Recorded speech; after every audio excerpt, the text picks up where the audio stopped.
বিরিয়ানি মানেই মশলার জাদুতে এক চিরন্তন ভালোবাসা। দিন দিন বিরিয়ানি প্রেমীদের সংখ্যা যেন জ্যামিতিক হারে বেড়েই চলছে। উৎসব আমেজ হোক কিংবা সাধারণ কোনো ছুটির দিনের দুপুর, এক প্লেট ধোয়া ওঠা বিরিয়ানি ছাড়া আমাদের ভোজন রসিকদের তৃপ্তি যেন আসতেই চায় না। বিরিয়ানি মানে এক রাজকীয় অনুভূতি। প্রথম আকর্ষণ হলো এর বিশেষ সুগন্ধি চাল আর নরম মাংসের নিখুঁত মেলবন্ধন। কিন্তু এই স্বাদের পেছনে আসল জাদুকর কারা জানেন?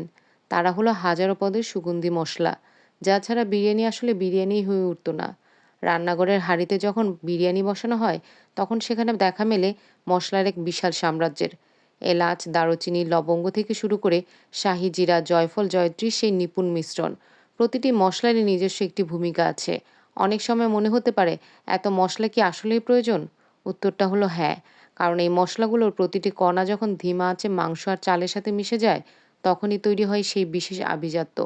এই মসলাগুলোই মাংসকে করে তোলে আরো সুস্বাদু, ভাতকে করে তোলে আরো সুঘ্রাণে মাতোয়ারা। আসলে বিরিয়ানি রান্না করাটা কোনো সাধারণ কাজ নয়। এটি একটি ধৈর্যের পরীক্ষা। সব মসলার সঠিক অনুপাতই নির্ধারণ করে দেয় বিরিয়ানির চূড়ান্ত স্বাদ। একটু বেশি বা কম মসলায় পুরো স্বাদকেই বদলে দিতে পারে। অনেক সময় আমরা জাফরান বা কেওড়া জল ব্যবহার করি, কেবল তা একটা মায়াবী ঘ্রাণ এবং রাজকীয় রং পাওয়ার জন্য। এতে আয়োজন আর এত মসলা দেখা না মিললে বিরিয়ানি হয়তো সাধারণ মাছ ভাতের মতোই মনে হতো।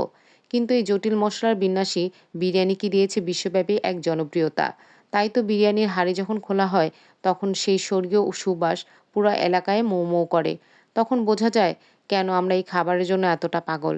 এই মসলাগুলোর মধ্যে বিরিয়ানি প্রজন্মের পর প্রজন্ম ধরে আমাদের হৃদয়ে রাজত্ব করে আসছে। প্রিয়জনদের সাথে বসে যখন আমরা প্রথম লোকমাটি মুখে নেই, তখন সেই মসলার জাদুকরি স্বাদই আমাদেরকে বলে দেয় কেন বিরিয়ানি সব খাবারের মধ্যে সেরা।